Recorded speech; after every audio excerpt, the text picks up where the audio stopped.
sekarang kita lanjutkan. Tadi Bu Nining sudah mengatakan bahwasanya ilmu yang mempelajari klasifikasi ini tidak lain adalah apa anak-anak? Taksonomi. Sedangkan bagiannya atau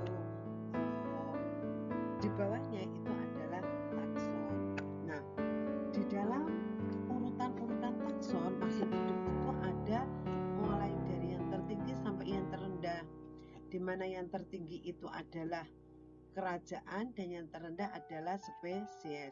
Jadi ini ada yang semakin tinggi dan juga ada yang semakin rendah. Yang paling tinggi kedudukan taksonnya itu adalah pada kerajaan atau kingdom. Sedangkan pada tingkatan takson yang terendah itu adalah spesies atau jenis. Nah, perlu kamu ketahui anak-anak bahwasanya semakin rendah urutan taksonnya, di sini dia akan menunjukkan persamaan yang semakin banyak. Sedangkan kalau urutan taksonnya itu semakin tinggi, maka di sini akan menunjukkan perbedaan yang semakin banyak. Nah, seperti ini. Nah, karena di sini perbedaannya semakin banyak, maka pada kerajaan kingdom ini kita akan menemukan organisme yang banyak pula. Karena masih umum istilahnya. Tetapi kalau sudah semakin rendah, maka di sini kita akan menemukan organismenya akan semakin sedikit karena lebih sudah memiliki banyak persamaan. Contoh ini misalnya pada hewan, ini adalah pada animalia atau hewan, dan di sini adalah pada plantae atau yang dikatakan sebagai tumbuhan. Ada beberapa takson yang membedakan antara hewan dan tumbuhan, yaitu pada bagian mana? Yaitu pada bagian famili ataupun suku. Nah, ini perlu kalian ketahui bahwasanya kalau pada hewan atau animalia itu ditambahkan dengan kata-kata idae. Sedangkan kalau pada famili untuk tumbuhan itu ditambahi dengan kata-kata aseae. Itu ya. Yang kedua yaitu pada filum.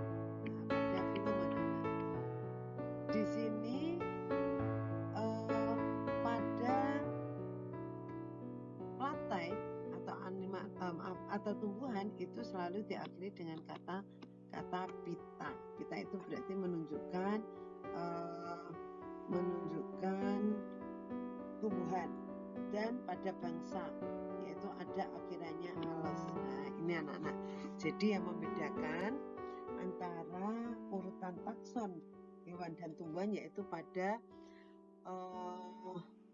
divisi, yaitu ada pita, terus kemudian pada suku untuk tumbuhan ada alasnya, pada bangsanya, sedangkan suku pada hewan itu ada akhiran idae, dan kalau pada tumbuhan itu ada aseae. Untuk mengenal urutan takson ini memudahkannya adalah ini anak-anak, ini punya istilah ketika di KU Flores geletak semaput. Nah, ini ya, ketika di KU Flores geletak semaput.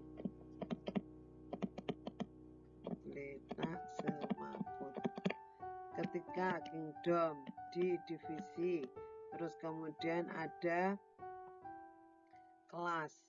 Ini ada kelas, ada famili, terus ada genus atau marga, dan juga ada spesies. Nah, ini adalah urutan-urutan takson yang merupakan bagian dari taksonomi.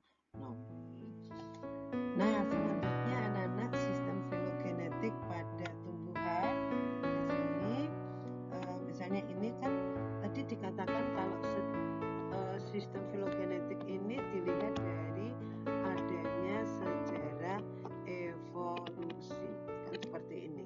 Tadi sudah Bu Neneng jelaskan, misalnya adalah burung fish. Nah, kalau ini misalnya adalah ini pada tumbuhan ganggang atau alga, nenek moyangnya ya. Di sini nenek moyangnya adalah tumbuhan.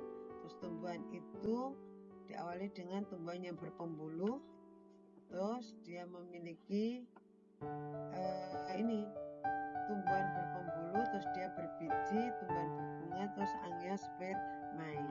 Nah, untuk mengetahui ini awalnya di sini ada tanaman ganggang atau alga yang merupakan nenek moyangnya dari tumbuhan. Ternyata setelah dalam perkembangannya ada tumbuhan berpembuluh. Yang termasuk tumbuhan berpembuluh siapa ya? Yaitu Bryophyta atau tumbuhan lumut. Terus kemudian meningkat atau mengalami perkembangan ada tumbuhan berbiji. Nah, misalnya di sini ada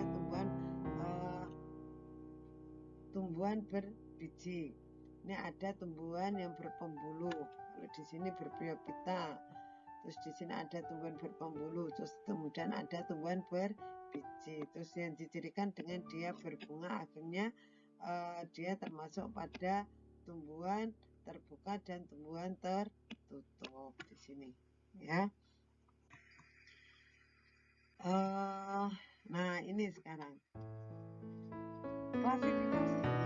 Di sini ada 5 kingdom yang paling terkenal pada saat ini, yaitu ada 2 kingdom yang terdiri dari plantae dan animalia.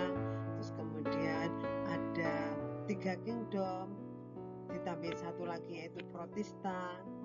4 kingdom ditambah 1 lagi setelah 3 kingdom ada plantae, animalia dan protista, ditambah 1 lagi yaitu monera, dan yang kelima yaitu adanya ditambahkan 1 lagi adalah homo. Jadi yang paling terkenal itu ada 5 kingdom, ya, ada 5 kingdom. Nanti akan Bu Neneng lanjutkan terkait dengan penjelasan masing-masing dari kingdom.